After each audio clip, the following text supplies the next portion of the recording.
दिनांक 15 मार्च 2026 रोजी देवमोगरा धाम येथे भारतीय जनता पक्षाचे नवापूर विधानसभा क्षेत्राचे अध्यक्ष अजय वसावे यांनी आपल्या मित्रमंडळींसह कुलदेवी देवमोगरा मातेचे भक्तिभावाने दर्शन घेतले।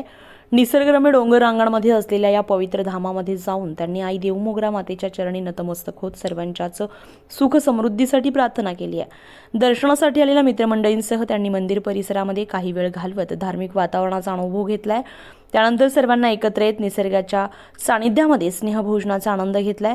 भक्तिभाव, आपुलकी आणि मैत्रीपूर्ण वातावरणामध्ये हा कार्यक्रम पार पडलाय।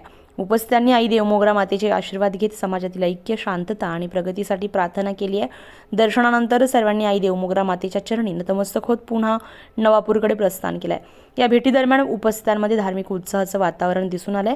यावेळी कुशदादा गावित, शेतकी संघाचे अध्यक्ष प्रेमालाल गावित, कांतीलाल गावित, अनिल गावित, अर्जुन कोकेनी, दासू वसावे, लक्ष्मण वसावे, सत्तू मावची, दिलीप गावित, अशोक गावित, अरुण वसावे, अनिल गावित, पंतू गावित, जयराम कुवर, रुस्तम वसावे, पुरशवंत वसावे, चिन्मय वसावे आणि सुनील गावित बंधारी आदी उपस्थित होते। सातपुडा एक्सप्रेस न्यूजसाठी मुख्य संपादक सुनील गावित, नवापूर।